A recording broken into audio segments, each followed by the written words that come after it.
Hello friends. क्या आप जानते हैं कि एक अच्छा इंसान बुरा कैसे बन जाता है? क्या आपने कभी सोचा है कि सामान्य लोग कैसे क्रूर और निर्दयी हो सकते हैं? आज मैं आपको एक ऐसे प्रयोग के बारे में बताने जा रहा हूं जिसने पूरी दुनिया को हिला दिया, जिसने यह साबित कर दिया कि परिस्थितियां किसी भी इंसान को शैतान बना सकती हैं।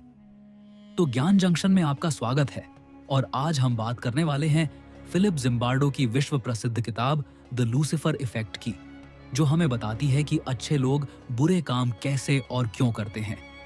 सन 1971 में स्टैनफोर्ड विश्वविद्यालय के तहखाने में एक ऐसा प्रयोग हुआ जिसे आज भी मनोविज्ञान के इतिहास में सबसे विवादास्पद और महत्वपूर्ण प्रयोगों में से एक माना जाता है।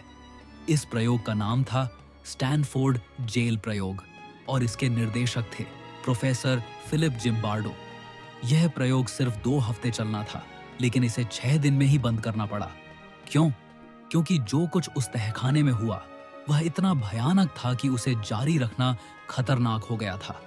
फिलिप जिम्बार्डो ने इस प्रयोग के बाद 30 साल तक इस पर शोध किया और फिर 2007 में यह किताब लिखी। इस किताब में वो न सिर्फ स्टैनफोर्ड जेल प्रयोग के बारे में विस्तार से बताते हैं, बल्कि यह भी समझाते हैं कि मानव व्यवहार पर परिस्थितियों का कितना गहरा प्रभाव होता है। वो बताते हैं कि कैसे सामान्य, स्वस्थ, अच्छे लोग बुरी परिस्थितियों में क्रूर और दुष्ट बन सकते हैं। तो चलिए शुरू करते हैं उस प्रयोग से जिसने सब कुछ बदल दिया।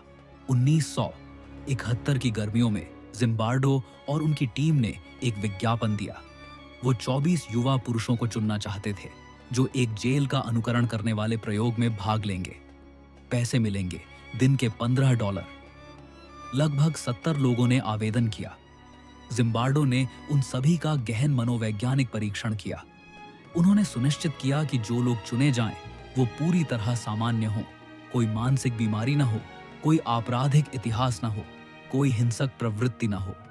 अंततः 24 युवकों को चुना गया और फिर सिक्का उछालकर उन्हें 2 समूहों में बांटा गया, 12 कैदी और 12 जेल रक्षक। स्टैनफोर्ड विश्वविद्यालय के मनोविज्ञान विभाग के तहखाने को एक जेल में बदल दिया गया।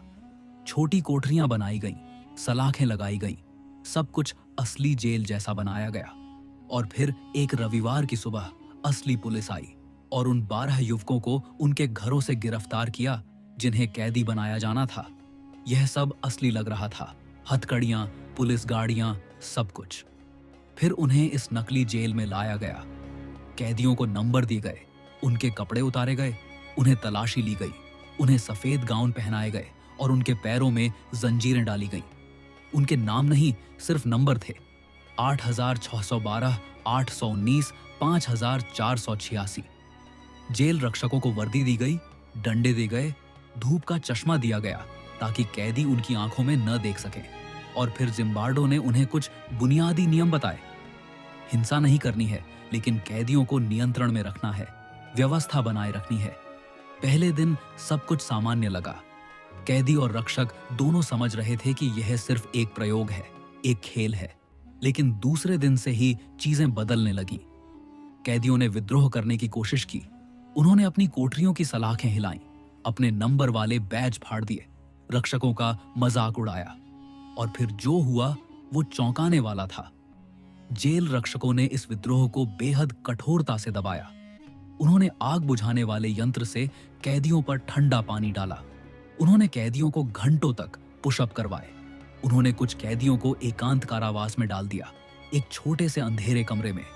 उन्होंने कैदियों को शौचालय जाने से रोक दिया, उन्हें बाल्टी में करने के लिए मजबूर किया। और सबसे चौंकाने वाली बात यह थी कि यह सब बहुत तेजी से हो रहा था। सिर्फ 2 दिन में सामान्य विश्वविद्यालय के छात्र क्रूर जेल रक्षक बन गए थे। तीसरे दिन तक कुछ कैदी टूटने लगे थे। नंबर 8, 612, जिसका असली नाम डगलस था, रोने लगा। वह चिल्लाया कि वह बाहर जाना चाहता है, कि वह यह सहन नहीं कर सकता। जिम्बार्डो ने उससे कहा कि अगर वह जाना चाहता है तो जा सकता है, लेकिन तब तक कुछ बहुत अजीब हो चुका था। डगलस वास्तव में खुद को एक असली कैदी मानने लगा था। वह भूल गया था कि यह सिर्फ एक प्रयोग है, कि वह कभी भी जा सकता है। उसे मनोवैज्ञानिक सहायता की जरूरत पड़ी और उसे प्रयोग से बाहर निकालना पड़ा। चौथे और 5वें दिन तक जेल रक्षकों का व्यवहार और भी क्रूर हो गया।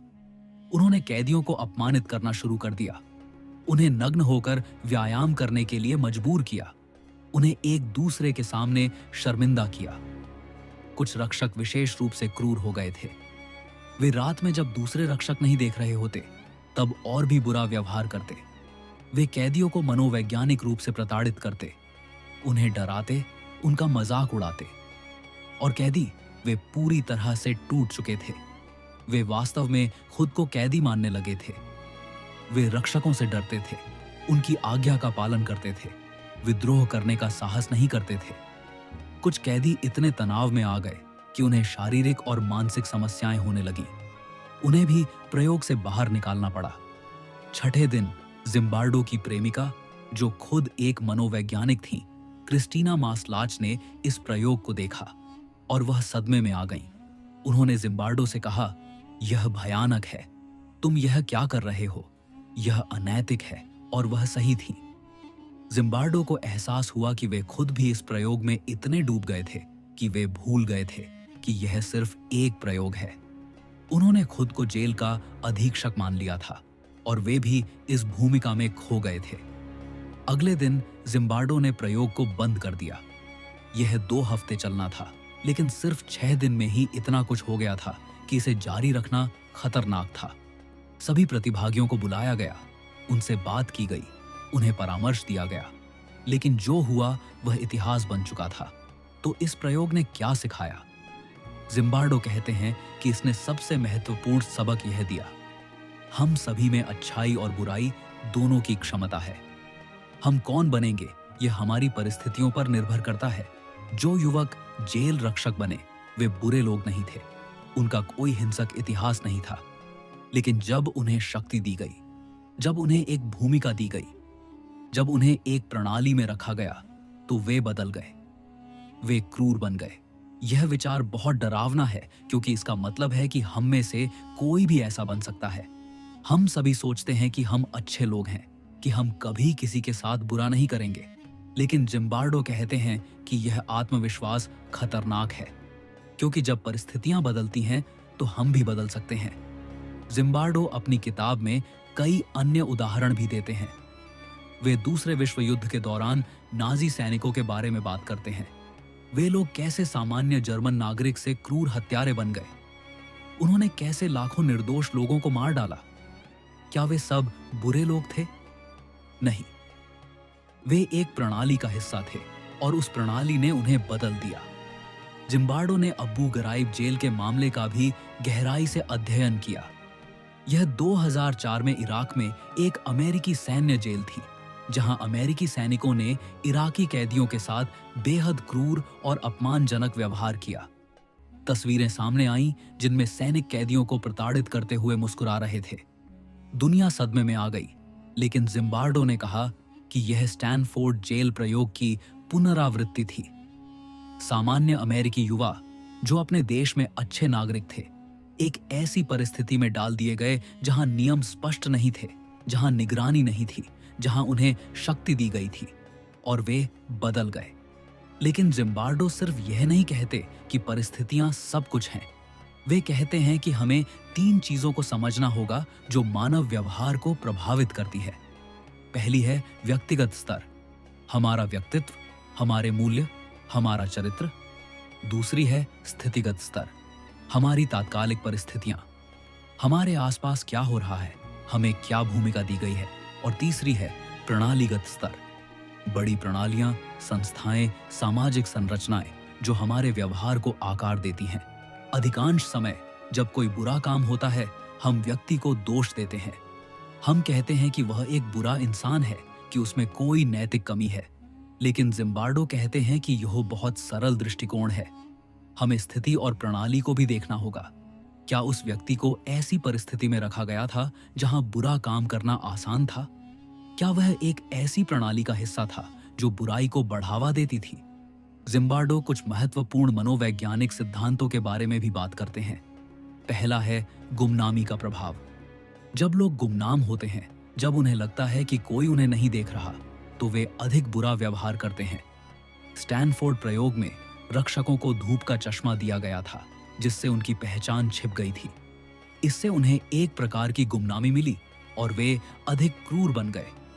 दूसरा सिद्धांत है अधिकार के प्रति आज्ञाकारिता। मनोवैज्ञानिक स्टेनली मिलग्राम ने 1960 के दशक में प्रसिद्ध प्रयोग किए थे, जिसमें दिखाया गया कि सामान्य लोग अधिकार में रहने वाले व्यक्ति के कहने पर दूसरों को चोट पहुंचा सकते हैं। जिम्बार्डो कहते हैं कि जब हम एक प्रणाली में होते हैं, जब हमें आदेश दिए जाते हैं, तो हम अक्सर सवाल नहीं करते, हम बस पालन करते हैं। तीसरा सिद्धांत है भूमिका निभाना। जब हमें कोई भूमिका दी जाती है तो हम उस भूमिका के अनुसार व्यवहार करने लगते हैं। स्टैनफोर्ड प्रयोग में जिन युवकों को रक्षक की भूमिका दी गई वे रक्षक की तरह व्यवहार करने लगे, जिन्हें कैदी की भूमिका दी गई वे कैदी की तरह व्यवहार करने लगे। यह इतनी जल्दी हुआ कि यह चौंकाने वाला था। चौथा सिद्धांत है अमानवीकरण। जब हम दूसरों को मनुष्य के रूप में नहीं देखते, जब हम उन्हें नंबर या वस्तु मान लेते हैं, तो उनके साथ बुरा व्यवहार करना आसान हो जाता है। स्टैनफोर्ड प्रयोग में कैदियों के नाम नहीं थे, केवल नंबर थे। इससे उन्हें अमानवीय बनाना आसान हो गया। पांचवा सिद्धांत है धीरे धीरे बढ़ना। बुराई अचानक नहीं आती, यह छोटे कदमों में आती है। पहले एक छोटा सा बुरा काम, फिर थोड़ा बड़ा, फिर और बड़ा, और हर बार हम खुद को यह कहकर सही ठहराते हैं कि यह इतना बुरा नहीं है, लेकिन धीरे धीरे हम बहुत दूर निकल जाते हैं। जिम्बार्डो यह भी बताते हैं कि कैसे समूह का दबाव हमें बदल देता है।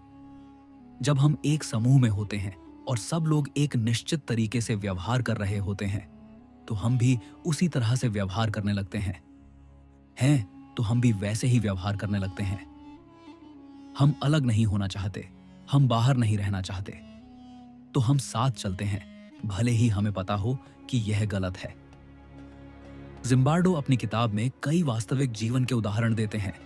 वे रवांडा में हुए नरसंहार के बारे में बात करते हैं, जहां सामान्य लोगों ने अपने पड़ोसियों को मार डाला। वे सर्बिया में हुई जातीय सफाई के बारे में बात करते हैं। वे कंबोडिया में खमेर रूस के अत्याचारों के बारे में बात करते हैं।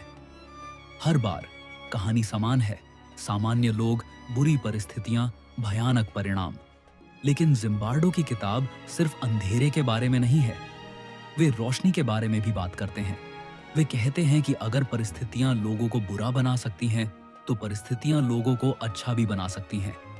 वे नायकों के बारे में बात करते हैं, उन लोगों के बारे में जो बुरी परिस्थितियों में भी अच्छा करने का चुनाव करते हैं। जिम्बार्डो कहते हैं कि नायक बनना कोई जन्मजात गुण नहीं है, कोई भी नायक बन सकता है, लेकिन इसके लिए हमें कुछ चीजें करनी होंगी। पहला, हमें जागरूक रहना होगा। हमें पहचानना होगा कि हम किस स्थिति में हैं और यह स्थिति हमें कैसे प्रभावित कर सकती है। दूसरा, हमें अपने मूल्यों को स्पष्ट रखना होगा। हमें जानना होगा कि हम किस में विश्वास करते हैं और हम किसके लिए खड़े होंगे। तीसरा, हमें साहसी होना होगा। जब हम गलत देखते हैं तो हमें बोलना होगा, भले ही यह मुश्किल हो। जिम्बार्डो ने एक कार्यक्रम भी शुरू किया है जिसे वे हीरोइक इमेजिनेशन प्रोजेक्ट कहते हैं।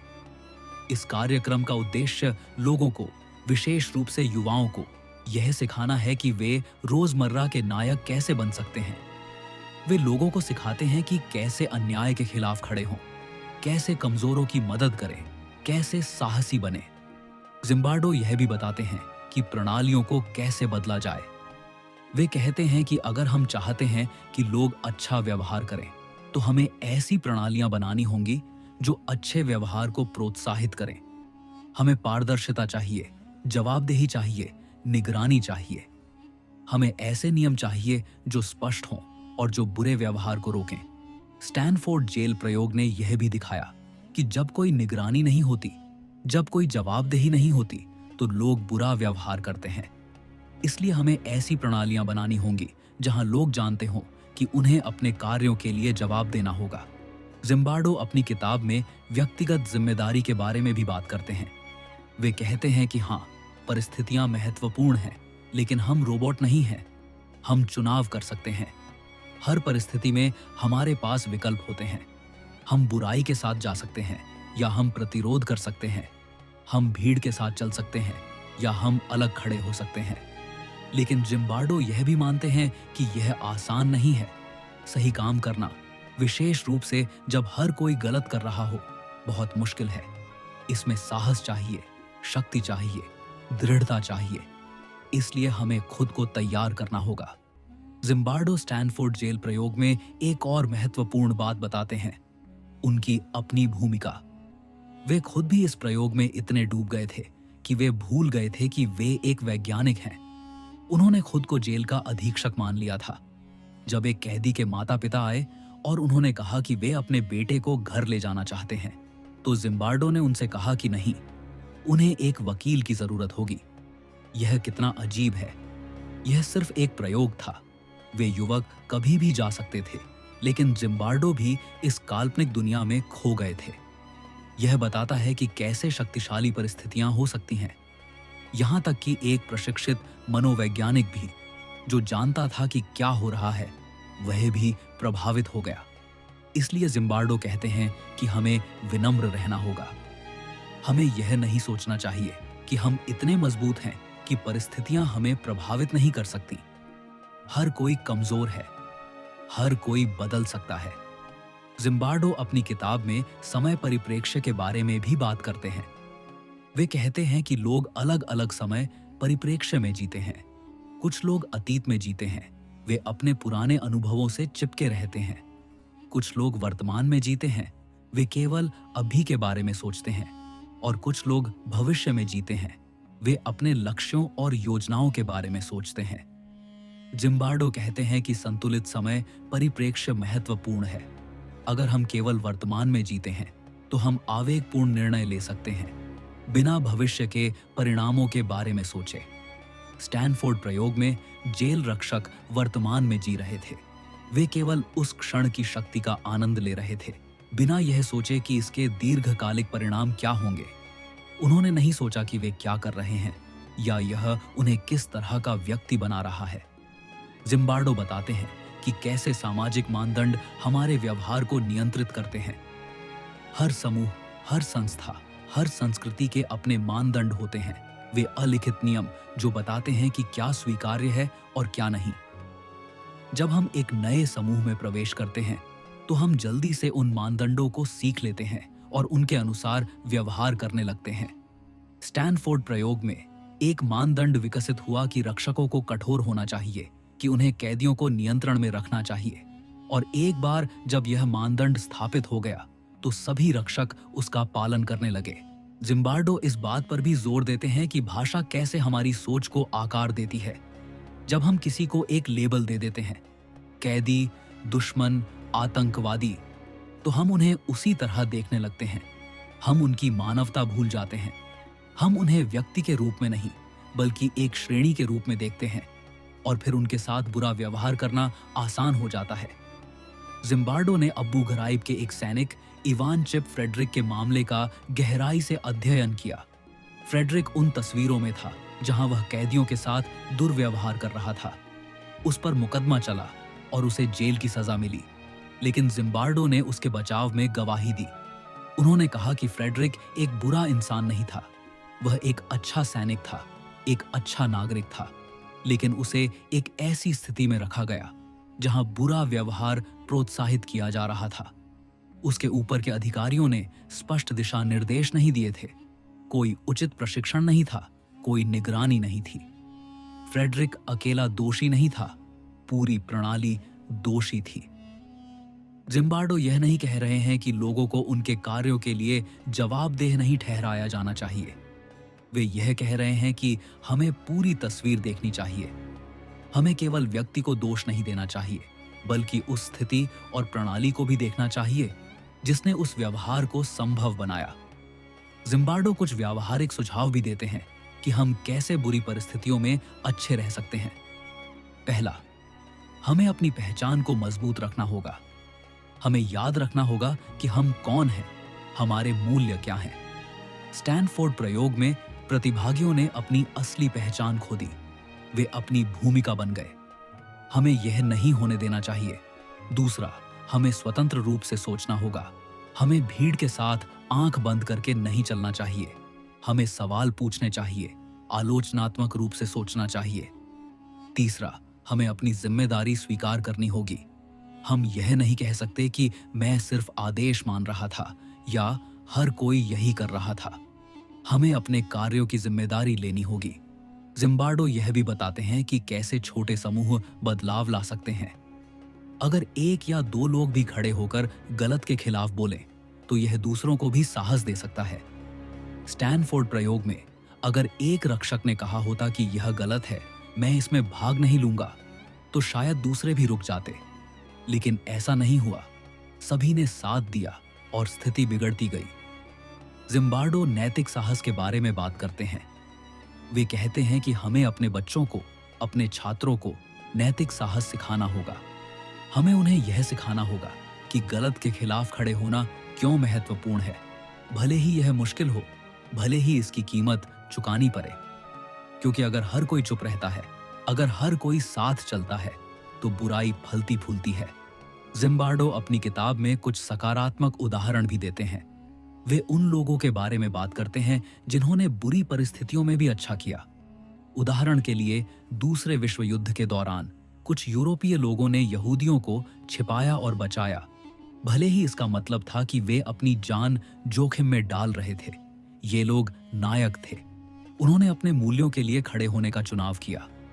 जिम्बार्डो कहते हैं कि हमें इन नायकों का जश्न मनाना चाहिए, उनकी कहानियां सुनानी चाहिए, उनसे सीखना चाहिए, क्योंकि ये कहानियां हमें प्रेरित करती हैं।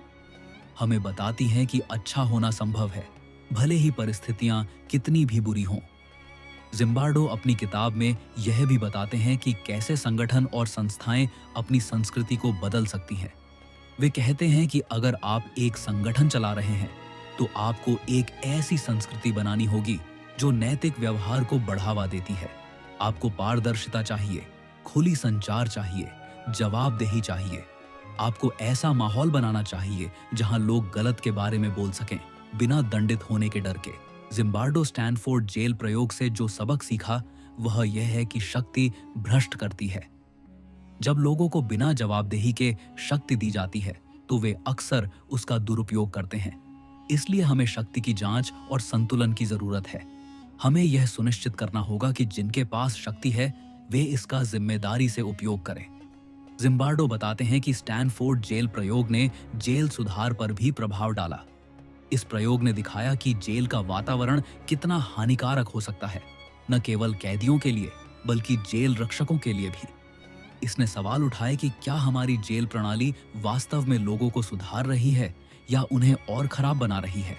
जिम्बार्डो यह भी बताते हैं कि कैसे मीडिया हमारी धारणाओं को आकार देता है। जब हम समाचारों में बुरी घटनाओं के बारे में सुनते हैं, तो हम अक्सर व्यक्ति को दोष देते हैं। हम कहते हैं कि वह एक राक्षस है, एक पागल है। लेकिन हम शायद ही कभी पूछते हैं कि उस व्यक्ति को किस स्थिति में रखा गया था। क्या प्रणाली ने उस व्यवहार को बढ़ावा दिया? मीडिया को अधिक जिम्मेदार होना चाहिए और पूरी कहानी बतानी चाहिए। जिम्बार्डो अपनी किताब में कुछ व्यक्तिगत सलाह भी देते हैं। वे कहते हैं कि हमें नियमित रूप से खुद से पूछना चाहिए, मैं किस तरह का व्यक्ति बनना चाहता हूं? मेरे मूल्य क्या हैं? मैं किसके लिए खड़ा होऊंगा? इन सवालों के जवाब जानना महत्वपूर्ण है, क्योंकि जब हम मुश्किल स्थिति में होते हैं, तो ये जवाब हमारा मार्गदर्शन करेंगे।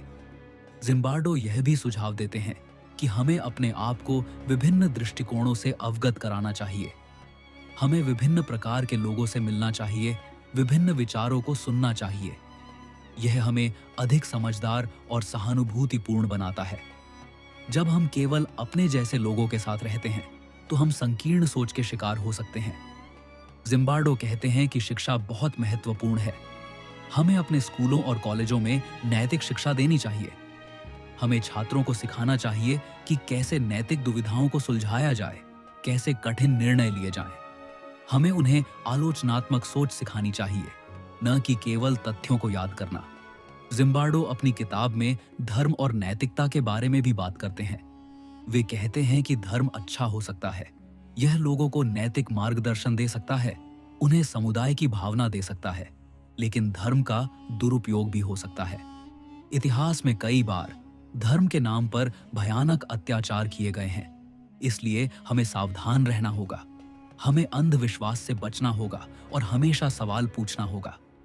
जिम्बार्डो बताते हैं कि स्टैनफोर्ड जेल प्रयोग के बाद उन्होंने सभी प्रतिभागियों का अनुसरण किया। अधिकांश ने कहा कि यह एक कठिन अनुभव था, लेकिन यह भी एक सीखने का अनुभव था। उन्होंने खुद के बारे में, मानव स्वभाव के बारे में बहुत कुछ सीखा।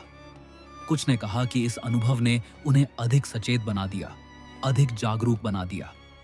वे अब जानते थे कि परिस्थितियां उन्हें कैसे प्रभावित कर सकती हैं और वे अधिक सावधान थे। जिम्बार्डो कहते हैं कि उन्हें इस प्रयोग को करने का कुछ पछतावा है। यह बहुत तीव्र था, इसने प्रतिभागियों को नुकसान पहुंचाया। आज ऐसा प्रयोग नैतिक कारणों से अनुमति नहीं दी जाएगी, लेकिन साथ ही इस प्रयोग ने हमें बहुत महत्वपूर्ण जानकारी दी। इसने हमारी आंखें खोल दी कि मानव व्यवहार कितना जटिल है और परिस्थितियां कितनी शक्तिशाली हो सकती हैं। जिम्बार्डो अपनी किताब के अंत में आशा का संदेश देते हैं। वे कहते हैं कि हाँ, लोग बुरे बन सकते हैं, लेकिन लोग अच्छे भी बन सकते हैं।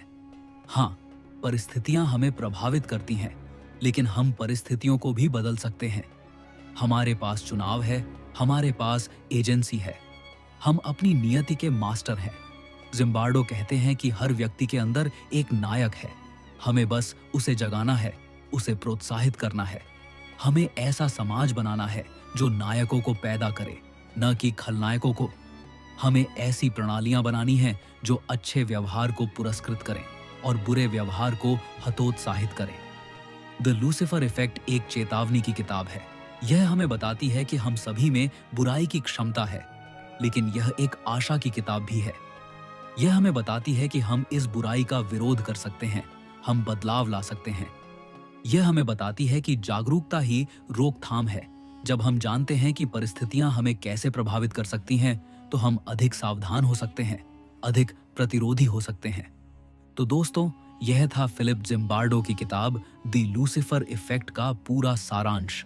यह किताब हमें कुछ असुविधाजनक सच्चाइयों के बारे में बताती है कि हम सब बुरे बन सकते हैं, कि परिस्थितियां बहुत शक्तिशाली हैं, कि बुराई रोकने के लिए बहुत सतर्कता चाहिए। लेकिन साथ ही यह हमें आशा भी देती है कि हम जागरूक हो सकते हैं, कि हम प्रतिरोध कर सकते हैं, कि हम नायक बन सकते हैं। अगर आपको यह वीडियो पसंद आया हो तो लाइक जरूर कीजिए, और अगर आप पहली बार ज्ञान जंक्शन पर आए हैं तो चैनल को सब्सक्राइब करना न भूलें और घंटी के बटन को दबा दें, ताकि आपको हमारे नए वीडियो की सूचना मिलती रहे। कमेंट में जरूर बताइए कि आपको यह किताब का सारांश कैसा लगा। क्या आप मानते हैं कि परिस्थितियां हमें इतना बदल सकती हैं? क्या आपने कभी ऐसी स्थिति का सामना किया है जहां आपको सही काम करना मुश्किल लगा? आपकी राय हमारे लिए बहुत महत्वपूर्ण है। और हाँ, अगर आप चाहते हैं कि हम किसी और किताब का सारांश बनाएं, तो कमेंट में उसका नाम जरूर लिखिए। हम आपके लिए वैसे ही ज्ञान से भरे वीडियो लाते रहेंगे। याद रखिए दोस्तों, हम सभी के अंदर अच्छाई और बुराई दोनों की क्षमता है। हम क्या बनेंगे यह हमारी परिस्थितियों पर भी निर्भर करता है, लेकिन हमारे चुनाव पर भी। तो सावधान रहिए, जागरूक रहिए, और जब भी गलत देखें तो उसके खिलाफ खड़े होने का साहस रखिए, क्योंकि दुनिया को नायकों की जरूरत है और वह नायक आप हो सकते हैं। तो मिलते हैं अगले वीडियो में एक नई किताब, नया ज्ञान लेकर। तब तक के लिए सही रास्ते पर चलते रहिए और अपने मूल्यों के लिए खड़े रहिए। धन्यवाद।